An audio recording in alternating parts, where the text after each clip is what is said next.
The Professor's Secret, a paranormal romance story. Written by Lily Robert. 1. Lately, I've met a new friend.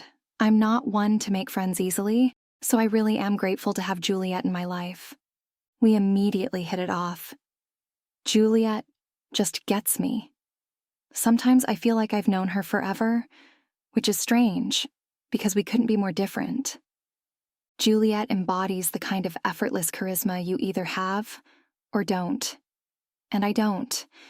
She's confident where I'm shy, beautiful where I'm plain, and dead where I'm alive. Try putting on a little more eyeshadow, Juliet instructs, her hushed words echoing against my ear. She gives the best advice. If only she weren't a ghost, bond to the campus library. I get worried someone will notice me talking alone, for I'm the only one able to see Juliet. I glance around for signs of life, finding only looming bookshelves and long, dark wood tables. The dim lights cast long, flickering beams across the creaking wooden floor, and the scent of old leather, dust, and aging paper hangs heavy in the air. Won't it be too much? I hesitate. Catching my reflection in the tiny mirror Juliet insisted I buy, Juliet smirks, floating just inches above the ground as always. Girl, those baby blues are your best asset. It's high time you used them. I lower the brush to my eyelid again, the powder catching in the dry air. I sneeze, hard. The scent of wood polish and dust tickles my nose, stirring my allergies. Ugh, I think I messed it all up, I say, dejected, blinking through watery eyes.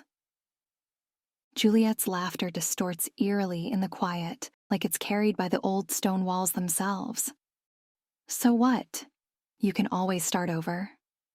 I smile, though it's a shy one. I still can't believe she's friends with me. What's with the face? Juliet asks, tilting her head. That's your I'm losing my confidence face. I don't think I can do this, I mutter. Juliet rolls her eyes and drifts closer, her ethereal form barely disturbing the still air. She's always hovering, just a little above the ground. It used to freak me out. You bought the dress, right? She asks, pointing at the eyeliner with a graceful, translucent hand. I nod. Yeah, but it doesn't look right. Not for a lecture? She scoffs. Pair it with those knee-high socks we picked out and your guy will lose his mind. Tom isn't my guy, I protest, feeling the heat rise to my cheeks. Not yet, Juliet teases, her voice dripping with confidence. But just wait until he sees you cross and uncross those legs in class. A sudden groan from the floorboards makes me jump. Juliet rolls her eyes. Relax, it's just the night shift. Outside, the wind howls, and the bare branches of the trees scrape against the windows. Night has long fallen, and everything feels hushed like the library is holding its breath, waiting. What if someone hears us? I whisper, glancing around nervously at the deep shadows between the shelves. They'll think I'm insane, talking to myself. Maybe you are, Juliet says with a wicked smile. You're talking to a dead girl. Sometimes her voice, faint whispers full of echoes, turns harsher, screeching, reminding me of what she is. That's not funny, I hiss, though she only laughs harder, the sound distorted through the grand hall. Trust me, Juliet says, and now her words feel cajoling, hypnotic. Didn't I promise I'd take care of everything? I nod, my fingers gripping the eyeliner a little tighter. 2. The rain pounds against the stained glass windows of the lecture hall, filtering the outside world into muted shades of blue and gray. The place was already packed when I walked in.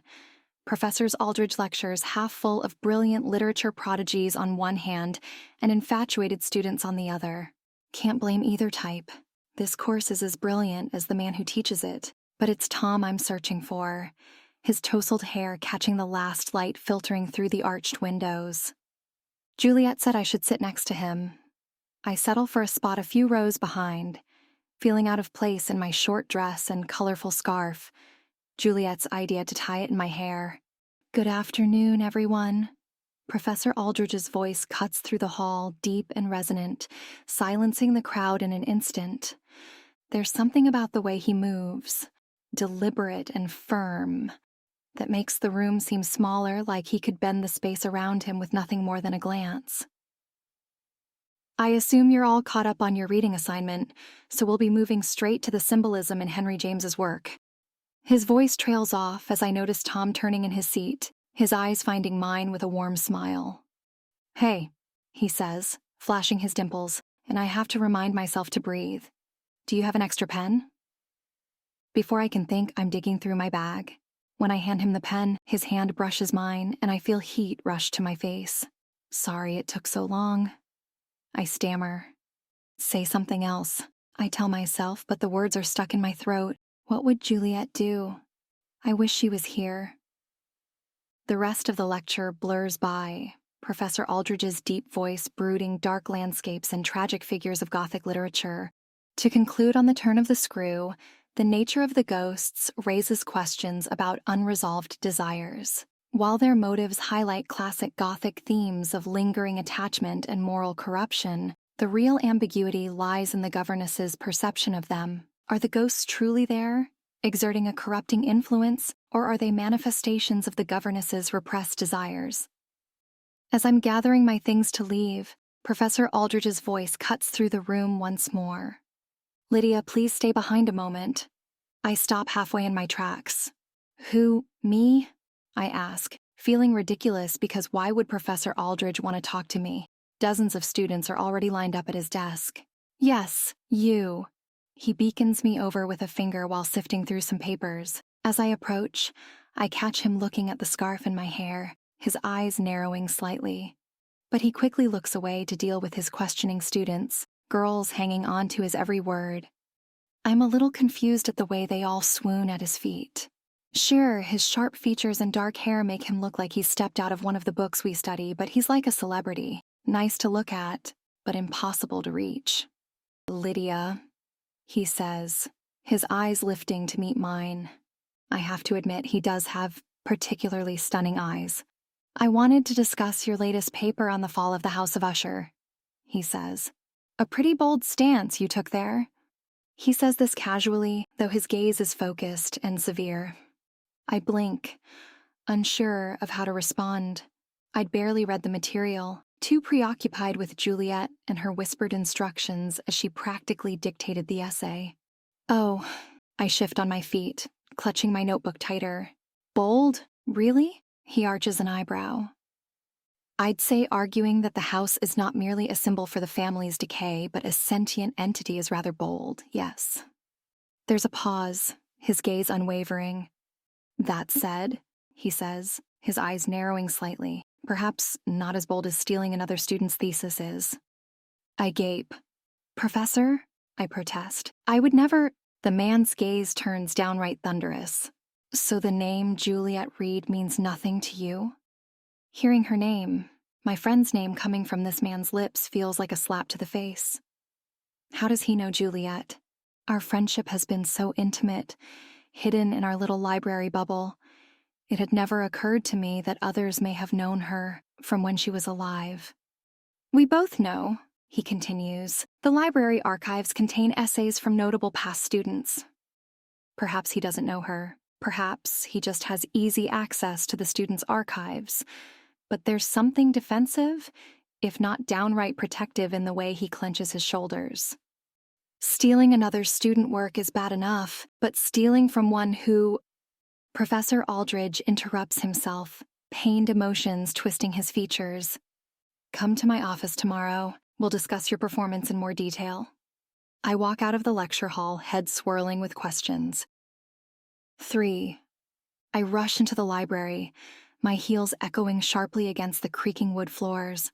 My mind is spinning, and the rain-soaked cold that clings to me doesn't help. Professor Aldridge's accusation of cheating has left a heaviness in my chest. How did he know about Juliet's work? And how did I not think that, of course, being stuck haunting our campus's library, Juliet must have been a student here? Lounging by one of the dark wooden shelves, my friend raises an eyebrow as I approach. So, she begins, a mischievous grin playing on her lips. How did it go with Tom? Did he like your— Juliet, I blurt out, cutting her off. My literature professor accused me of cheating on my last paper. Juliet's eyes narrow slightly. She suddenly reminds me of a pleased cat. Did he? She asks. Tone so light I feel like there is something wrong with it. He recognized the argument you told me to write, Juliet. I insist, feeling panic rising in my throat. He specifically accused me of copying your thesis. A flicker of something that might be satisfaction crosses Juliet's features before she schools them again. So he's read my thesis, she says with a casual shrug. He can't prove anything. Professors love throwing out accusations to keep students in line, makes them feel empowered. I stare at her, hurt creeping into my voice. This isn't a joke, Juliet. I could lose my scholarship over this. I protest. You don't know how dire the situation is. I know a thing or two about dire situations, Juliet says, eyes hardening. I'm dead, remember? Ever wondered what that felt like? I freeze in shock. Juliet never mentions her ghostly predicament ever, or the rare times she does, only in jest. I'm sorry, I exclaim, feeling awful. You're right, I shouldn't be complaining to you when all you've ever done is— Hey. Juliet's expression softens. It's okay to be worried about your future, Lydia. But everything will be fine, okay? I'll take care of it. She says this with the natural confidence of someone who's never faced a problem they couldn't solve. It's baffling when she was just complaining about being dead a moment before. My mind swirls from the backlash. Look, she pursues, encouragingly. That professor of yours doesn't have any proof. He'll forget all about it once he sees how well you can discuss this paper. And how can I discuss it when I barely remember what you told me to write in it? I sigh in despair. I'm supposed to meet with Professor Aldridge in an hour. I shake my head, frustration bubbling up. That man is the most intimidating person I've ever seen. He has eyes that seem to pierce right into your soul. Oh, something cold flickers behind Juliet's gaze. You find him attractive, then? I gape, a blush creeping up my cheek. What? No, I didn't take you for the college professor fantasy type of girl. She quips, though, with a dangerous edge to it, almost like a warning. He's not someone you fantasize about, I exclaim as Juliet's eyes narrow. He's someone who makes you realize how small you are in his presence. Juliet studies me for a moment. It lasts entirely too long. Then, a slow, satisfied smile spreads across her face. Well, now I have to see this for myself, she declares. I stare at her, confused. How would you even do that? You can't leave this library. Juliet steps closer, her gaze intent. I can if you let me step inside you. Just for a little while, she adds, noticing my stupefied expression. You mean possess me? Juliet smiles enthusiastically. Such a scary word. You'd still be you, Lydia, but I'd be able to see through your eyes and to speak to you in your mind. My heart pounds. I don't know, Juliet, I say, feeling a little weak. This doesn't sound very— But you wouldn't have to worry about what to say to your hot professor anymore. She argues with a light smirk. I'd be right there with you, telling you what to say. Trust me, he'll be eating out of the palm of your hand in no time. A furious blush heats my cheeks at the thought, which Juliet doesn't fail to notice. We could also pay that Tom guy a little visit afterwards, she whispers. Get you that date you've been dreaming of? I bite my lip. How many times had I hoped Juliet could be there to witness my interactions with Tom? Unless you prefer we focus on Professor Smoldering authority, of course, she says with a wink. Of course not, I squeak. Yes, he's a very good-looking man, but I told you, I'm not interested in him like that at all. Whatever.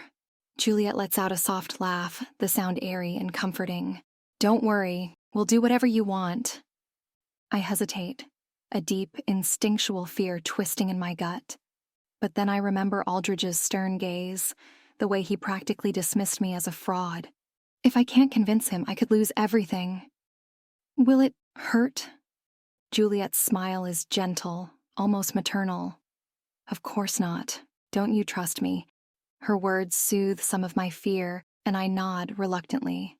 Okay. I whisper, but only for today and only for this. Juliet's eyes gleam with satisfaction. Perfect, she says. And before I can say another word, she steps forward, her form shimmering. Now, she whispers, looking into my eyes. Here's what you need to do. 4. I sense her presence. A second consciousness brushing up against mine as I make my way down the dim corridor, my footsteps echoing softly. The weight of what's about to happen, facing Professor Aldridge after his accusations, fills my chest with dread. But Juliet's voice fills my mind, low and pleased. Relax, Lydia, she says. All you need to do is trust me. I swallow, feeling a confusing mix of my own nerves and something almost eager, a feeling that belongs entirely to Juliet's. I'm barely aware of the slight shiver running through me as I knock on my professor's door. Come in, his voice calls, steady and stern. A faint scent of leather and polished wood greets me as I enter, mingling with the lightest trace of Professor Aldridge's cologne. I'd miss that smell, and sensing it again is like a veritable punch to the gut. Except it only feels like it because Juliet is part of me now. Lydia. He is leaning back in his chair, blue eyes fixed on me as I step in. Please sit. Why does Professor Aldridge look so good today? It's hard to focus on anything other than how he sits, or how he moves, or... Don't be shy. Juliet soothes my mind. Go on. Look at him. I let my gaze drift lower, settling on his lips. Firm, slightly parted. Against the desk, his long fingers flex in a way that makes my heart pound. As I imagine the weight of them along my arm, or tangled in my hair, guiding me with a firmness I hadn't expected but suddenly crave. A soft shiver runs down my spine, my skin prickling as if I'd shared moments like this with him. My professor clears his throat. So, he begins, I assume you're aware of the severity of these allegations? I swallow, my voice faltering. I didn't copy anything, Professor. I swear. His gaze sharpens, and he leans forward, his scent, dark, musky, earthy, surrounding me. Do you think me naive, Lydia? His voice is barely above a whisper. You and I both know that your last paper went far beyond. His words get drawn out behind Juliet's voice, steady and urging. Let me, it says, eager, amused. A cool confidence rolls through me as Juliet guides me forward, one hand reaching out to rest lightly on the edge of his desk. Matthew, I say softly, my lips curving as I notice his eyes widen. Can I call you Matthew? Juliet asks. A slight panic runs through me. That wasn't me, I realize. That was her reaching out, her calling him by his name. I would never. Meanwhile, Professor Aldridge looks downright furious. No, you may not, he snaps, tone rougher than before.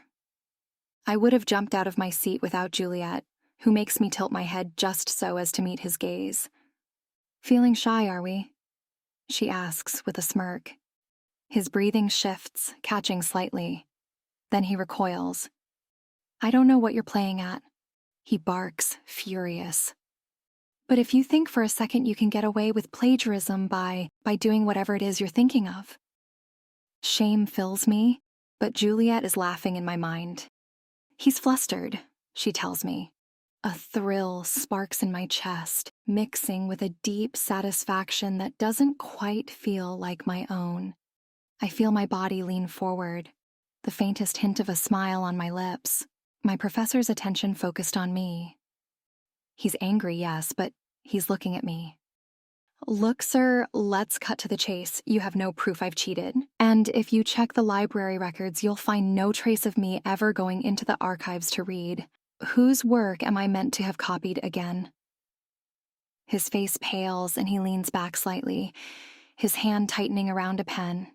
Go on, Matthew. Juliet nudges, her tone lilting, seductive. Say her name. That's enough. He bites back, but his voice quieter, strained. Fine. Juliet shrugs, indifferent except there's something in his gaze, a flicker of grief or regret that makes my chest ache. I can't tell if it's me or Juliet feeling it. I lean forward further. What do you think of my hair? I ask, my voice slipping into a near whisper. He stiffens as his eyes flicker to the orange silk still knitted into my brown locks. Does it remind you of her? I push.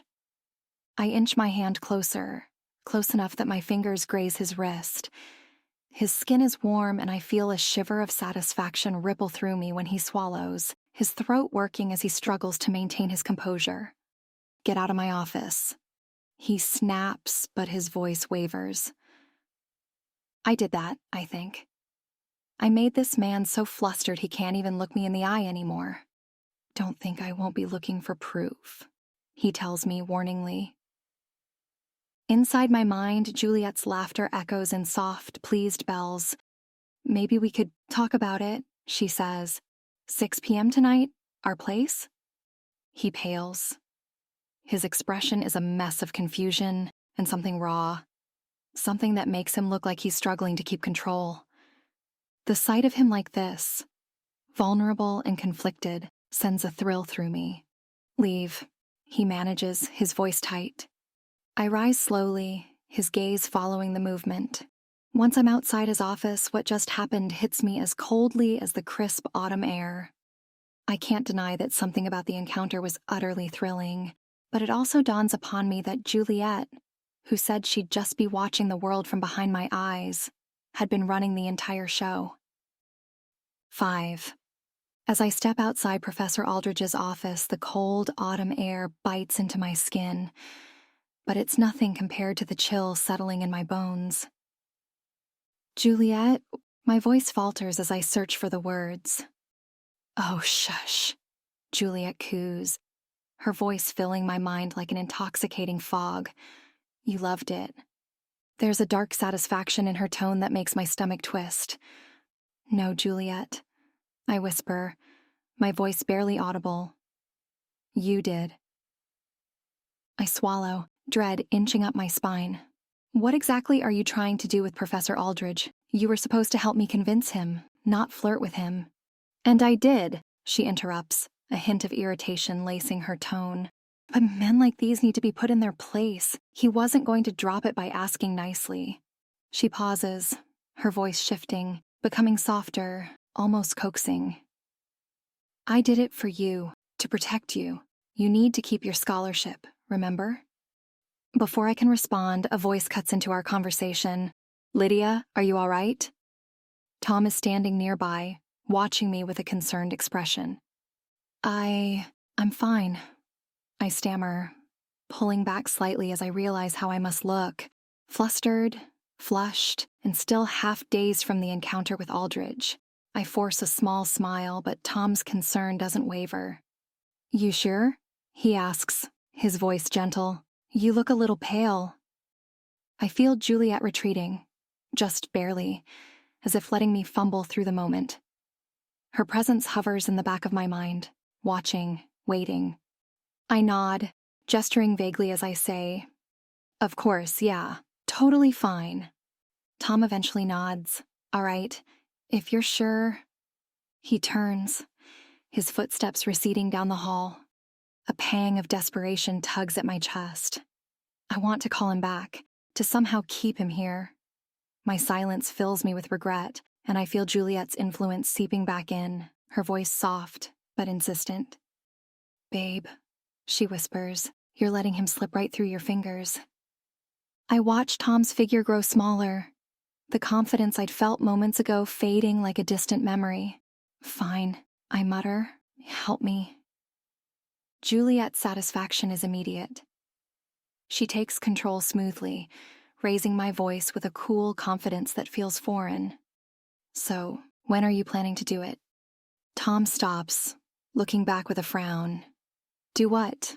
Ask me on a date, Juliet replies, curling my lips into a slow smile. Tom's expression shifts from confusion to surprise. Do you want me to? Juliet's voice, playful yet firm, responds with a careless shrug. Guess we'll find out, won't we? Tom laughs, the sound of it surprised but warm. All right then, he says. Lydia, would you like to go out sometime? A smile spreads across my lips. Juliet's smile. Thought you'd never ask, she says. Tom's eyes light up. Great, I'll text you. He turns to leave, glancing over his shoulder one last time, and as soon as he's gone, I exhale, realizing just how quickly my heart is racing. How did you do that? I ask Juliet, stunned. He said yes straight away. You said yes, Juliet says. And it's called confidence, darling. You'll see. It works wonders.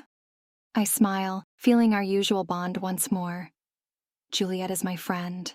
I remind myself, I can trust her. She helped. Should we head back to the library then? I ask. Silence. Juliet? I insist. A sense of unease prickles my skin. Shouldn't we go back there, so you can leave my body? At her next words, my heart stills. I can't leave yet, Lydia. You still need me. Panic rises in my throat. To do what? I protest. You've got Tom to ask me out and Professor Aldridge. Juliet's laughter fills my mind. Lydia, my poor, naive little friend. Professor Aldridge isn't about to drop this plagiarism nonsense. He's stubborn, a dog with a bone, that one. Her voice shifts, becoming colder, almost calculating. You're going to need me around for a little longer, trust me. Her tone is so certain, so unbothered, that a suspicion gnaws at me. You told him to meet you at your place earlier. Why do you and this man have a place, Juliet? How do you know? Her voice drops to a near whisper, soft yet forceful. Are you going to let me handle this once and for all, or not? I hesitate, the conflict building inside me as I struggle to reconcile the thrill of Juliet's presence with the feeling of losing control. But the thought of facing Professor Aldridge without her fills me with dread. Fine, I murmur, a shiver of resignation running through me. What exactly are you planning? A long pause. Then Juliet's voice, low and eager, fills my mind with a pleasure I can almost taste. Simple. We're going to seduce your professor, and when he caves, he'll have nothing on you. I swallow, my pulse quickening at her words. 6. The wind cuts through my coat and I pull it tighter, willing myself to feel less exposed. The bench I'm sitting on is rough and cold, and the whole park feels emptier with every passing second. Night will be setting soon. Juliet, I don't think he's coming, I mutter, trying to keep my voice even. And why would he? He never once showed any interest in me. Juliet's laugh sounds in my mind, but it's hollow and defensive. This isn't about you. There's an edge of strain in her voice when she's trying to hide. He'll come. You'll see. I frown, an uneasy suspicion pricking at me. You still haven't explained how you seem to know him so well. There's a pause, the silence stretching taut between us. When she finally responds, her voice is too quick, too dismissive. Men like him are all the same, simple enough to figure out if you have a brain. But as she speaks, I feel a slight shift, her focus flickering, her attention snapping to my watch. The minutes are ticking by, and she's watching them too closely. I think she's nervous. You're afraid he's not going to show? I say, the realization hitting me. There's a tight scoff, almost defensive. Don't be ridiculous. Why would I be nervous? I'm about to let it go, but the words tumble out before I can stop them. Because something happened between you two? Didn't it? She doesn't answer. Her silence loud, heavy, and brimming with 1,000 things unsaid. I feel her grip tighten, holding me in place as if she's trying to bury whatever is simmering beneath the surface. I press on, the truth so close I can feel it just out of reach. Don't lie to me, Juliet. Ever since we've been sharing my body, I've been feeling things. Things? She asks. Feelings, I snap. Strong feelings. For a man I barely know, who's my professor and probably twice my age. I can almost feel the memory of his hand, warm and close, the ghost of his presence lingering. I look down, cheeks warming as I remember the strange longing that washed over me in his office, the way I'd felt drawn to him in ways I never had before. I always thought he was attractive, sure, but nothing like this. When I was in his office, it was different. It was like, I hesitate, the word feels raw, vulnerable. Like longing. Juliet snorts a sharp, cold sound, cutting me off. Longing. You wouldn't know longing if it stared you in the face. That does it. My patience shatters. Oh, come off it, Juliet. You and I both know these aren't my feelings. They're yours. And you keep hiding things from me. I'm letting you borrow my body. You could at least be honest and tell me the truth. I try to get up, feeling the impulse to walk away, to give her a reason to finally talk. But I can't move. Juliet's control holds me down, pinning my legs in place, my body rooted to the bench. Juliet, I say, my voice quaking, panic welling up. Let me go. It's completely dark out now, and the wind picks up, cutting through my coat. I try to pull free again, but Juliet's grip is like iron, and it only tightens as my fear grows. Juliet, my voice is sharp. I never agreed to this. She stays quiet, holding me still as if she's bracing against something inside herself, but her silence only makes the feeling worse. I'm losing a part of myself. It's like I'm fading away. Will you just drop it? I ask, my voice breaking, because it's clear he isn't coming, and why would he? A wave of emotion crashes over me, raw and fierce, hitting me like a punch to the gut. Despair coils in my chest, sharp and unyielding, rising until it chokes me. Anguish, helplessness, a deep, unbearable loneliness. And I can't tell where it ends or begins, whether it's her grief or mine. My breath catches and hot tears spill down my cheeks before I even know I'm crying. Juliet!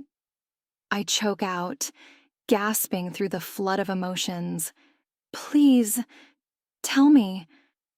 Just tell me what happened. The cold presses against me, cutting through my coat and filling me with a dread that twists deeper and deeper. You can trust me. My throat is raw as I force out the words, pleading. We're friends, remember? I can help you. The wind whips through the trees, scattering leaves across the empty path. I can almost feel something shift within her. A flicker of hesitation. Vulnerability, just a sliver of it, and I hold my breath, waiting for her to open up. But then, her presence tightens, hardening like steel. She lets out a bitter laugh, sharp and cutting. Screw it. Before I can respond, my body lurches up from the bench, my legs carrying me briskly down the path. I feel a sudden surge of panic, like I'm slipping further from myself with every step. Wait, Juliet, where are you going? She keeps moving, my feet pounding against the path, her grip on my muscles unforgiving. 7. The mist has thickened as we near the library, its looming silhouette shadowed against the darkening sky. The walk across campus feels heavier than usual, every step weighed down by Juliet's silence and my attempts to reach her. I try again, my voice low, almost pleading. Juliet, please, can't we just talk about this? I didn't mean to. She says nothing. Her control over my legs doesn't waver, leading me straight to the library entrance. The doors creak open as we step inside, and the familiar scent of old wood and paper surrounds us. It's quiet, the kind of quiet that makes every sound seem louder than it is. Now what? I ask softly. Her voice cuts through, bitter and cold. Now we say goodbye, since you're so desperate to be rid of me. I scramble for the words, my chest aching with guilt. Juliet, I'm sorry. I didn't mean to upset you. She doesn't respond, but before I can push further, a voice from behind makes me freeze. Lydia? I turn to find Professor Aldridge standing in the shadows between the shelves. Who are you talking to? Oh no, he must have heard me. My mind blanks as he steps into the light, his expression a mixture of curiosity and something darker, something I can't quite read. No one, Professor, I stammer, my voice too soft, too unsure. I was just speaking to myself. He arches an eyebrow. To yourself? I want to turn and leave, to escape his scrutinizing gaze, but he steps forward, blocking my path. His expression is tense and he sighs, running a hand through his hair. I checked the archives, he says, his tone clipped. It seems you were telling the truth. He says it like it's a bad thing, and his displeasure sends a wave of discomfort through me. Of course, I didn't cheat, Professor, I murmur. His jaw tightens. He doesn't believe me. Juliet's presence stirs me, her voice creeping into my mind. Ask him why he cares so much. Why do you care so much? I ask, the words slipping out almost involuntarily. He stops, his eyes widening just slightly. Why do I care? A person's work deserves respect, especially when they can no longer defend it. It's despicable to steal from someone. But someone who's no longer here. His voice cuts off, sounding pained. Juliet's influence pushes me further, her voice low and sharp in my mind. So this isn't about me cheating then. You're just upset this girl died. Professor Aldridge recoils, the words hitting him with an intensity that takes him aback. For a moment, he looks almost wounded. What? He whispers. Seeing the raw anguish on his face, I feel a surge of guilt. Juliet, what are you doing? I plead silently, hoping she'll stop. But she ignores me, her presence unyielding.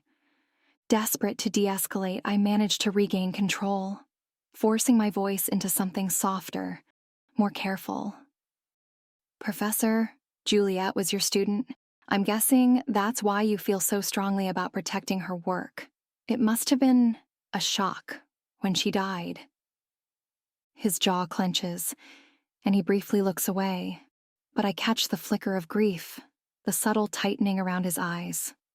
There's a pause before I ask, how did she die? A car accident. Juliet's anger flares within me, hot and immediate, her voice cutting through with raw emotion. Bullshit. She died of a broken heart. Professor Aldridge's eyes widen. Why would you say that? He asks, his voice strained. Juliet pushes forward, her tone bitter and piercing. I heard she was in love with someone who never cared about her, who abandoned her. Her accusation hangs in the air, heavy and sharp, as the professor's shoulder tense. You don't know what you're talking about, he stammers. I know exactly what I'm talking about, Juliet replies, following him as he tries to back away. I'm not a child, and I know what I want. I know what I feel. Professor Aldridge's pace quickens, his back turned to me, his posture tense and rigid, like he's holding himself together by a thread. Juliet's voice hardens, emotion spilling out through my words. You think you're so much better than me, don't you? Just because you're older and more experienced, you get to decide everything? I don't have a say? Were you ever planning to tell me about your transfer? He freezes, his shoulders taut. But Juliet doesn't stop, her anger spilling over, raw and defiant. And by the way, she sneers.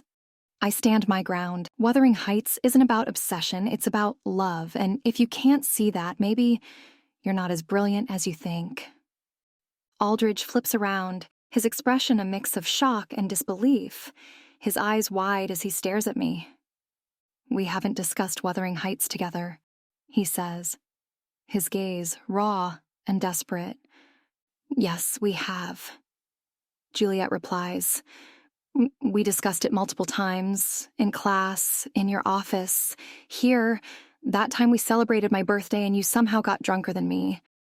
"Well, of course I did. You're not allowed to drink," Professor Aldridge barks before snapping his mouth shut, a look of pure distress on his face.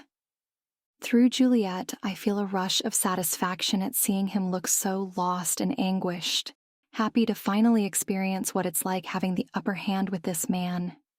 He closes his eyes like he cannot bear the sight of me anymore. Juliet might enjoy it, but I just feel sorry for him. "Juliet," I tell her, "that's enough, come on." She ignores me, taking a step towards our professor. "Matthew," she says, making him flinch. "You even say my name like she did," he murmurs, face pinched into a wounded expression. His fists are clenched by his side. My heart races, a mixture of her anticipation and my own panic, but Juliet doesn't hesitate. She tilts her face up to his, and in a whisper that feels like a spell, she murmurs, "Matthew." At the sound of his name, something inside him snaps. He reaches for me, no, for her, pulling her roughly against him. His touch is fierce and urgent, and the press of his lips so full of desperation, so raw it's almost painful. His mouth claims mine, starving, and as our kiss deepens, he lets out a soft groan, low and guttural. The sound vibrates against my lips, and it's intoxicating. His need crashing over me like a wave. Every nerve in my body is alight with a sensation I've never felt before. I can feel Juliet's emotions surging within me. The longing she's harbored all this time, filling me with a raw ache that's somehow mine, and not mine. I'm both horrified and captivated, caught between the two of them. And somehow, against my better judgment, I find myself responding. My hands slide up his chest, feeling the warmth of him, the strength beneath his shirt. I find myself leaning into him, my body softening, giving in to the moment. This man who seemed so distant, so impossibly out of reach, is now here, pressing himself against me like I'm the only thing holding him together, like I'm the only thing he's ever wanted. There's a possessiveness in his grip, an intensity I've never experienced before, and it makes me feel seen, desired, like I matter in a way I've never dared to believe. 8. I can't stop. Juliet's longing, Matthew's touch, my own forbidden thrill, it all twists together, a tangle of sensations, pulling me deeper, until I'm drowning in it. The tangle of emotions, each one urgent and overpowering, pulls me along, dizzying and unstoppable. I can't think clearly. Juliet's elation, her fierce happiness at being with Matthew again, floods me completely.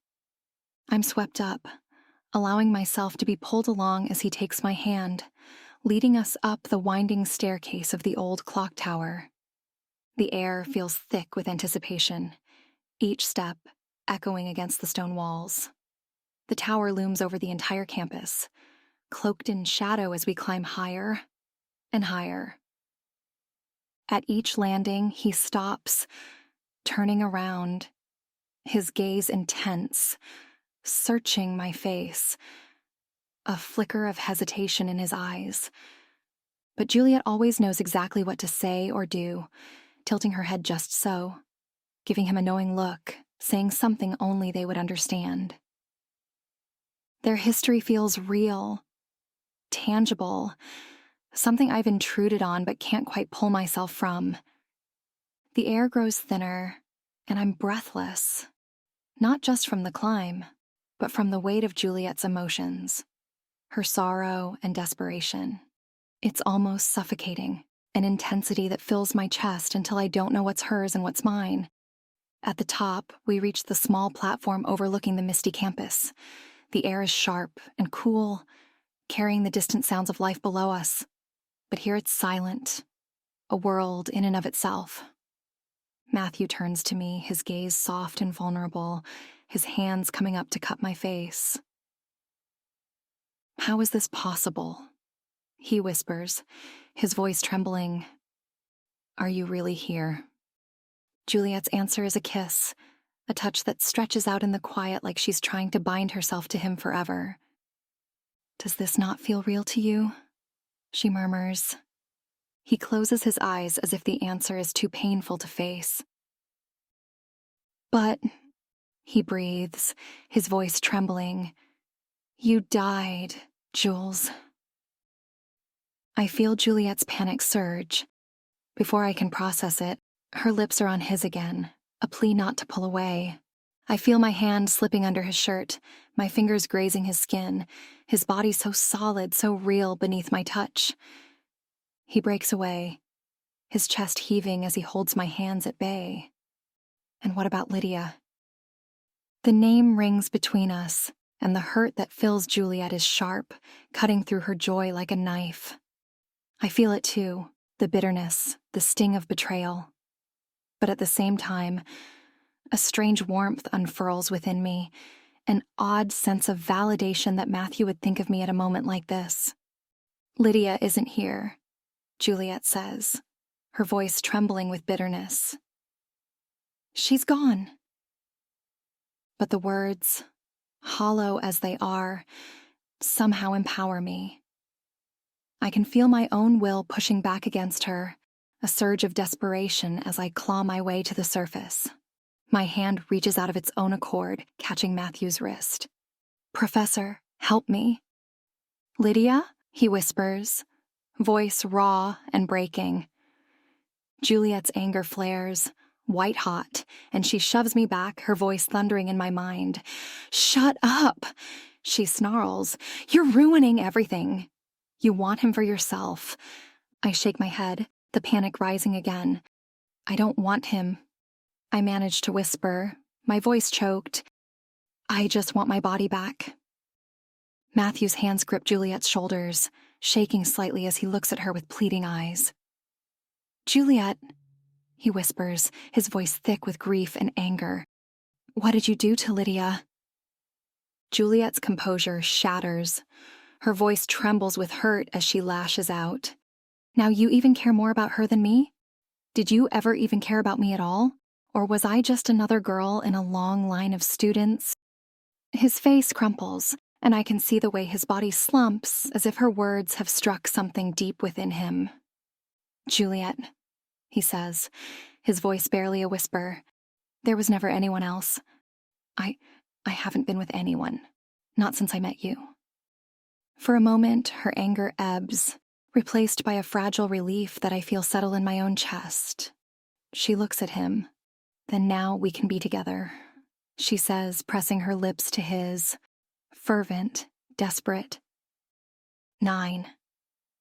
Juliet's elation pours through me, but beneath it, I'm screaming, clawing desperately to reach the surface. "Let me go, Juliet." My thoughts are frantic, begging, but she doesn't listen, holding onto control like a lifeline. "You don't understand," she whispers, her voice taut, filled with a fierce yearning that blurs my thoughts with her own. "I've waited so long for him to love me, to have me. I can't let him go." Her words echo within me, hollow. "Then tell him that," I say, thinking back on all those stories about how ghosts always need a sense of closure to find peace. But she recoils, her hold tightening. "I can't. He'll only reject me again," she tells me. Matthew's grip on her shoulders tightens, his voice breaking as he speaks. "Jules, I've always loved you. I never stopped. When you died that day, part of me died with you." The admission trembles through me, a heartbeat of pain and longing that's nearly unbearable. Juliet falters, and in the silence, I can feel her pain, raw and unfiltered. But you were so young, Matthew murmurs, against my hair. I couldn't let myself feel that way. It wasn't right. I shiver, memories of him sitting beside me or beside Juliet filling my mind. I see him laughing, talking animatedly, handing me coffee. I see him making me food, falling asleep against my shoulder, and handing me his coat to protect me from the cold. And finally, I see him leaving, pulling me close, claiming my mouth. You ran, Juliet accuses. You make me the happiest I'd ever been, and then you leave? Her voice cracks, the question twisting with old wounds. I was trying to protect you. He interrupts softly, his gaze intense. I thought if I left, I could still stop it, save you from being caught up in something that would be seen as wrong. But it wasn't wrong, Juliet cries out. I loved you. I tried to find you. I came to your office. I can almost see the memories unfolding in my own mind, vivid and sharp as if I'd lived them myself. I remember her waiting in his office, nervously fidgeting, planning to confess everything, her feelings, the need to end their game of cat and mouse, to finally have something real. But instead, you were planning to leave me for good, Juliet chokes out, her voice trembling. I found the letter on your desk. You wanted to disappear and leave me behind, like nothing ever mattered. Matthew's face crumples with grief. No, he whispers, his hands tightening on her shoulders. I resigned so we could be together. I didn't want to keep hiding. I was going to tell you, the night you died. Images flood my mind. A car speeding down a rain-soaked road, her hands trembling on the wheel, her heart heavy with the belief that she'd lost him forever. I see the lake loom ahead, the sickening impact, the cold water swallowing everything. Realization crashes over her. Her breaths grow shallow, frantic, as though the truth itself is too much to bear. All this time, her voice wavers. It could have been different. I could have had you. Juliet, Matthew's voice is barely a whisper as he pulls her close, his arms wrapping around her as she shakes. I'm so sorry. You were right all along. You're everything to me.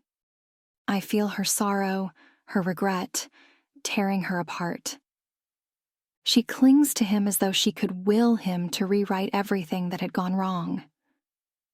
We'll be together now. Always. Matthew murmurs, his fingers tightening around my hair. Then, slowly, he steps back, his gaze shifting to the edge of the platform.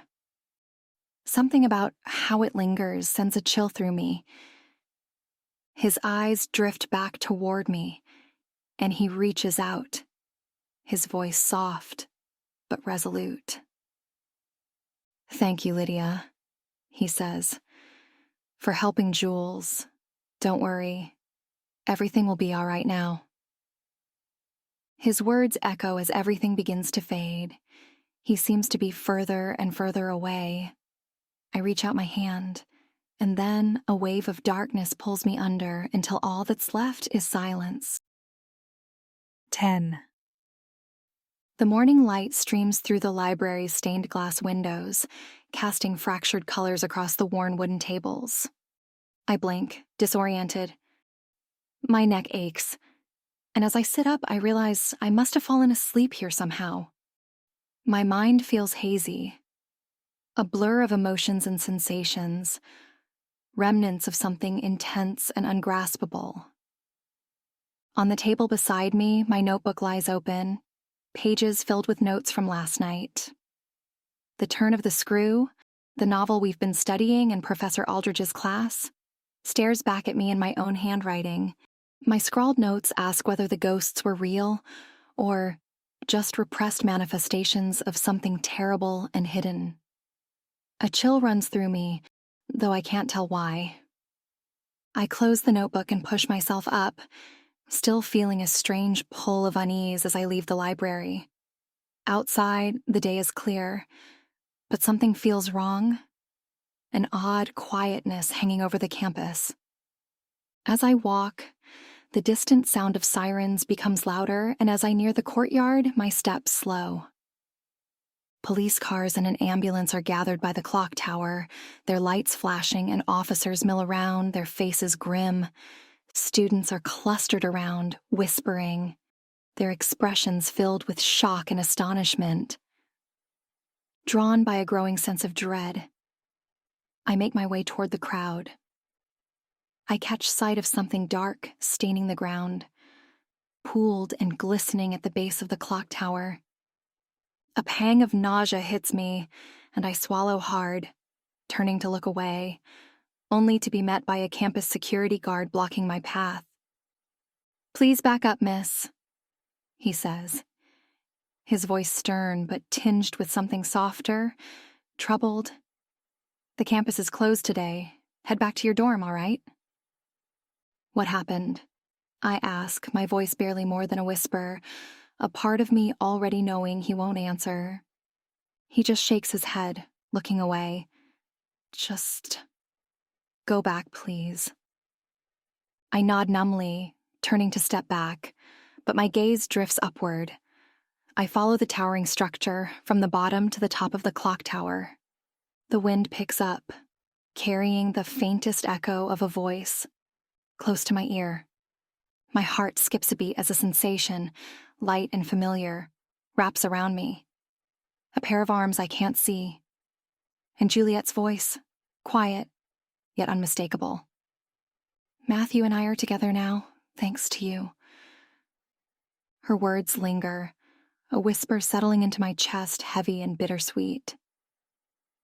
My breath catches, and a swell of emotions rises within me, a knot of sorrow, relief, and something unnameable, something that aches. My vision blurs as I hold back tears. "Hey, Lydia." A warm hand rests on my shoulder, and I turn to see Tom, his face kind and concerned. Are you okay?"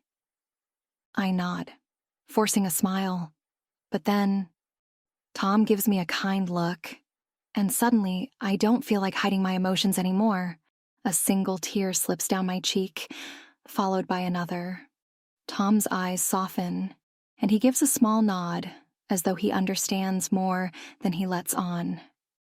"Come on," he says, offering a gentle smile. "Let's get some coffee." We walk away from the clock tower and into the morning light, its warmth spilling over us, filling the silence with a quiet sense of comfort. I hesitate only a moment before catching Tom's hand in mine. He gives it a gentle squeeze, and I'm myself again. Thank you for watching. If you enjoyed the story, it would really help me out if you could give this video a like or comment. It really helps a lot. Thanks so much to all of you who've done so on some of my previous videos. You're the best.